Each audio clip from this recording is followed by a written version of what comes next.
Tnediet l-inizjattiva Restone li ġiet żviluppata biex jiġi riċiklat l-iskar tal-ġebla tal-Franka u li għalhekk ikun jista' jintuża biex jinħolqu prodotti tal-bini riċiklati. Il-proġett ġie finanzjat mill-programm Fusion tal-R&I amministrat mill-Kunsill Malti għax-Xjenza u t-Teknoloġija b'fond ta' madwar 200,000 euro.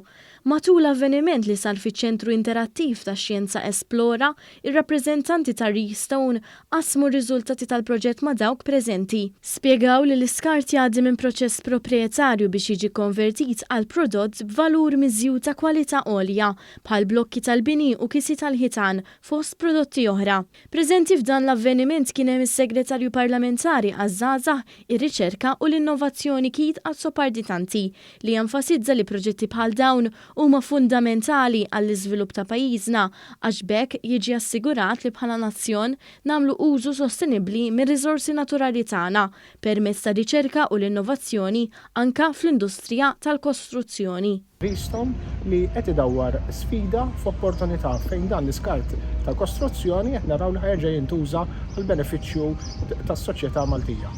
Id-direttur tal-Esplora Clayton Kutajjar qal li wieħed mill-għanijiet prinċipali tal-Esplora huwa li nqarbu d-distakk bejn ir-riċerka u l-pubbliku in ġenerali. Illum fl-Esplora qed nqajmu għarfien dwar l-importanza ta' dan il-proġett biex ikollna aktar riċerka lokali, nikkreaw iktar local researcher role models sabiex forsi iktar żgħażagħ u iktar nies jażlu suġġetti STEM u anke impjieg fl-oqsma STEM.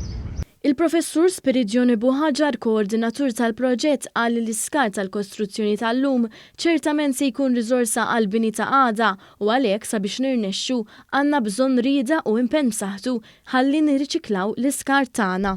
Tests have shown that we can achieve the same quality as many of the materials that are being used to date.